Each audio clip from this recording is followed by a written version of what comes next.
A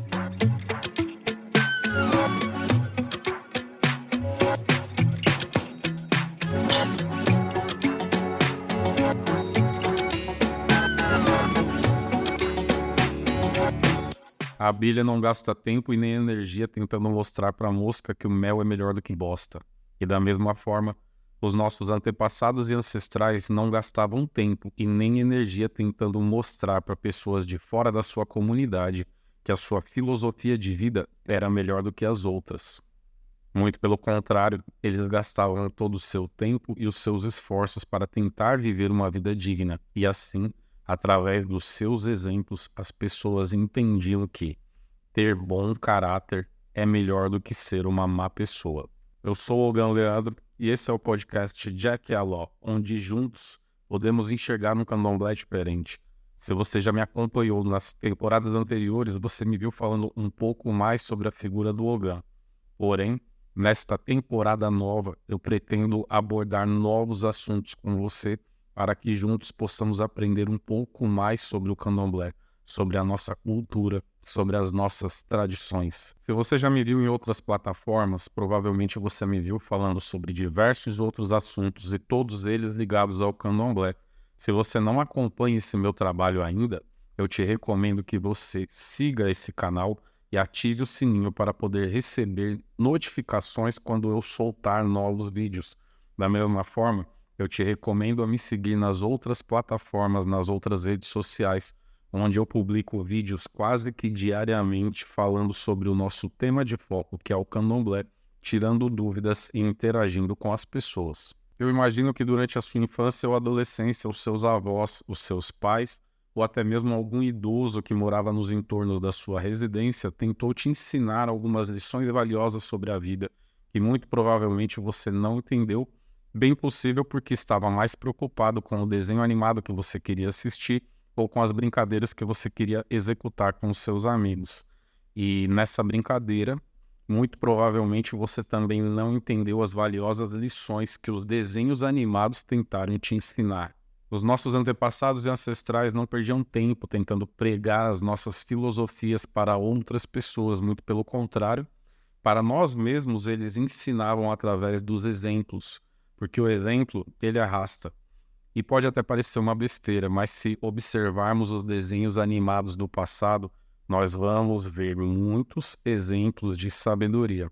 Assim, eu posso te falar somente da Corrida Maluca, onde o Dick Vigarista sempre foi o corredor mais rápido, porém, quando era dada a largada e ele tomava a dianteira, em determinado ponto ele deixava de prestar atenção e se preocupar com a sua própria caminhada para observar a caminhada dos outros. De tal forma, ele se sentia ameaçado, ficava assombrado com a possibilidade de alguém se destacar e vencer a corrida. E assim, ele quebrava o seu caráter, voltava, armava diversas armadilhas, tentando prejudicar outras pessoas e, por fim, perdia a corrida. E assim, quantas e quantas vezes nós deixamos de ganhar a corrida porque paramos para observar a caminhada alheia, ao invés de nos preocuparmos com a nossa própria caminhada. Isso é algo muito natural, porque em algum momento da história, um grande ensinamento deixou de ser absorvido pelas gerações mais contemporâneas. No passado, ensinava-se às pessoas que o que importa é ser bom. Porém, em algum momento da história, as pessoas passaram a ser ensinadas que o que importa é ser feliz. E quando o que importa é ser feliz, vale qualquer coisa, inclusive puxar tapete. Vale quebrar o próprio caráter para poder se atingir algum objetivo. E quanto mais rápido nós nos aprofundarmos nesse entendimento filosófico, mais cedo nós vamos ter percepção do que está ao nosso redor. Se observarmos bem, estamos vivendo em uma época em que muitas pessoas estão sentindo um vazio dentro de si e tentando preencher isso com uma jornada espiritual. O candomblé tem se tornado alvo de muitas pessoas que estão tentando completar algo dentro de si. E de tal maneira, por conta da velocidade, de como o mundo é dinâmico hoje, elas querem isso muito rápido. E assim, acabam se tornando alvo de pessoas um pouco mais espertas que tentam lucrar com isso. E é com isso que nós temos que estar sempre muito atentos. E não é muito difícil encontrar alguma pessoa com pouca percepção que venha nos dizer que os nossos antepassados e ancestrais viveram num outro tempo, que era muito diferente dos tempos que vivemos nos dias de hoje. E eu dou razão, concordo, sim, os nossos antepassados e ancestrais viveram num outro tempo, mas era num tempo em que o mundo era um lugar muito mais feio, muito mais sujo e muito mais cruel. Um tempo em que eles tiveram apenas frações dos direitos e garantias que nós temos nos dias de hoje, e ainda assim eles mantiveram muito mais vivos os seus valores pessoais, os seus valores comunitários, como honra, caráter e principalmente a ética. Com o passar do tempo, alguns conceitos foram se perdendo, como por exemplo o fio do bigode. Antigamente a palavra tinha muito mais peso e poder, porém, conforme isso foi se diluindo, as coisas foram se tornando cada vez mais banais, a ponto de hoje em dia muitas pessoas enxergarem com normalidade quando alguém toma um golpe, ao invés de reprovarem de forma veemente. Quando nós entendemos com profundidade esse conceito filosófico que as pessoas passaram a adotar de que o que importa é ser feliz, fica muito mais fácil ter a percepção de algumas coisas que acontecem no nosso próprio candomblé. Fica muito mais fácil, por exemplo, nós entendermos por que algumas pessoas pulam etapas ou tentam abreviar essas etapas. Se você é uma pessoa que faz parte do candomblé já há alguns anos, puxando na sua memória, não será muito difícil de você se lembrar de algum caso em que uma pessoa foi iniciada e pulou etapas ou abreviou etapas, passando pelas suas obrigações periódicas de uma maneira muito rápida até atingir o tão sonhado Odum IG, a obrigação de 7 anos, aquela que lhe dá a maioridade dentro do candomblé, a sua emancipação dentro da religião. Mas será que você já parou para pensar nos motivos pelos quais as pessoas fazem isso? Eu, particularmente, já ouvi falar de alguns casos em que pessoas adiantaram as suas obrigações dentro do candomblé, chegando até o Odumji, conseguindo a sua emancipação. E o que eu consigo enxergar é elas fazendo isso simplesmente para poder atender clientes, para poderem abrir as suas casas, se tornando babalorixás e alorixás. Eu não consigo enxergar alguém, por exemplo, adiantando obrigações só para ser um ebome dentro da sua comunidade de axé, só para ser uma pessoa, entre aspas, mais velha do que as outras, mais velha do que alguém, para poder fazer atos que concernem a pessoas que já têm essa maioridade, essa emancipação. Quando nós temos essa percepção de que muitas das pessoas estão mais preocupadas em serem felizes a qualquer custo, não fica difícil observar que muitas delas já chegaram no candomblé intencionadas a essa ascensão financeira. Elas muito provavelmente encontraram exemplos de pessoas que viveram e venceram na vida. Pessoas que atingiram determinado patamar, que tiveram determinadas conquistas financeiras e elas querem isso para si também. E quando essas pessoas se lançarem na jornada espiritual em busca da realização do seu desejo de ser feliz a qualquer custo, não será difícil elas se encontrarem num ponto em que elas percebam que elas vão precisar de conhecimento e assim elas vão oferecer alguma vantagem financeira para alguma outra pessoa que também já teve o seu caráter quebrado em algum momento, para que essa pessoa possa lhes ensinar conforme os ganhos que ela possa obter. E depois de fazer essa reflexão com maturidade, você está pronto para entender que só existem duas formas de se aprender candomblé. Uma é essa, pagando, mesmo que com penas de receber um conhecimento incompleto, porque, feliz ou infelizmente, a pessoa, mesmo com a quebra de caráter, ela vai ter um apego pessoal muito grande com o conhecimento que um dia ela recebeu. E pode ser que essa pessoa não esteja predisposta a entregar assim tão facilmente tudo aquilo que ela pode ter sofrido para aprender. Conforme o passar do tempo, isso for se diluindo, for descendo a escada, é bem possível que a pessoa que pagou pelo conhecimento possa sim passar ele de forma total, mas o conhecimento que ela já recebeu fracionado ou que ela já recebeu incompleto.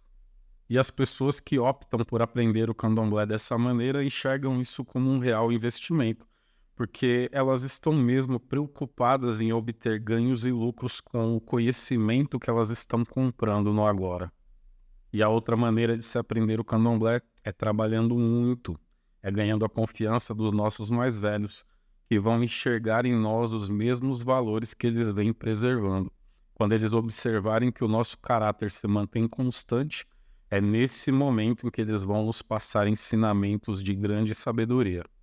E assim nós poderemos escolher entre seguir pelo caminho mais longo e penoso, onde, em determinado momento, alguém vai nos enxergar como pessoas dignas de receber um conhecimento completo para que possamos preservar e propagar as nossas tradições e cultura para pessoas que tenham igual merecimento. Ou podemos seguir pelo caminho mais curto e pagar por esse conhecimento fracionado ou incompleto apenas o suficiente para profissionalizar a fé. E só para finalizar, essas pessoas que querem um conhecimento rápido não param para observar a sua própria caminhada. Elas estão sempre preocupadas com a caminhada alheia, porque elas não querem que outras pessoas atrapalhem a sua felicidade. Serão essas as pessoas que vão propagar para os 4 cantos do mundo que o candomblé é uma religião que escraviza. É uma religião onde, para se aprender alguma coisa, você tem que se submeter aos desejos e vontades de outras pessoas. Elas não enxergam de uma forma mais abrangente que é esse tipo de gente que pula etapas, que paga por conhecimento, paga por qualquer vantagem que possa ter dentro da religião, que no futuro, quando estiverem num patamar de liderança, quando se tornarem um babalorixá ou uma ialorixá, são elas mesmas que vão agir dessa forma com outras pessoas, que vão escravizar outras pessoas, porque elas não querem que essas outras pessoas estejam no mesmo patamar que elas ou num patamar mais elevado. Elas estão preocupadas em serem felizes a qualquer custo e elas não querem que as outras pessoas sejam felizes iguais ou mais felizes do que elas. Então, se você é uma pessoa que está focada somente na sua caminhada, que está trilhando essa jornada espiritual de uma maneira reta, uma pessoa que está se preocupando com o aperfeiçoamento dos seus valores e mantendo o seu caráter de forma firme, você obviamente vai incomodar as pessoas que fizeram a outra escolha. Quando você estiver ali trabalhando duro pela sua comunidade de axé, essas pessoas não vão entender o seu merecimento. Muito pelo contrário, elas vão tentar depreciá-lo. Elas vão ver você como alguém que está sendo explorado para aprender alguma coisa, porque elas não entendem a aceitação que você tem dentro da sua comunidade de axé. Elas não entendem o valor que você tem para a sua comunidade de axé, porque quando elas olham para elas mesmas, elas enxergam que elas só têm valor para essa comunidade de axé quando elas conseguem prover alguma vantagem para ela. Então, e traduzindo em miúdos, no momento em que nós começarmos a entender os ensinamentos dos nossos antepassados e ancestrais com muito mais clareza, ficará muito mais fácil absorver essa ideia de que o que importa é ser bom, porque sendo bom, nós provocamos uma reação em cadeia da qual se beneficiará toda a nossa comunidade de axé e todo o mundo ao nosso redor. No momento em que a pessoa escolher essa ideia de que o que importa é ser feliz, a caminhada dela em busca da felicidade fatalmente será interrompida pelos seus próprios medos e receios de que outras pessoas estejam competindo com ela e possam superá-las. E este foi o nosso episódio de abertura dessa nova temporada do podcast Jack Aló, onde juntos fizemos grandes reflexões que nos ajudarão a enxergar um candomblé diferente. Se você ainda não acompanha esse trabalho, eu te convido a seguir esse canal e acionar também o sininho para que você receba notificações dos próximos episódios quando eles forem lançados. Siga também as outras minhas redes sociais nas outras plataformas para que você possa ter acesso aos vídeos, ao material que eu publico quase que diariamente e possa assim também me fazer perguntas para que possam ser respondidas e contribuir com todo esse trabalho. Um forte abraço e até a próxima. Jack Allo.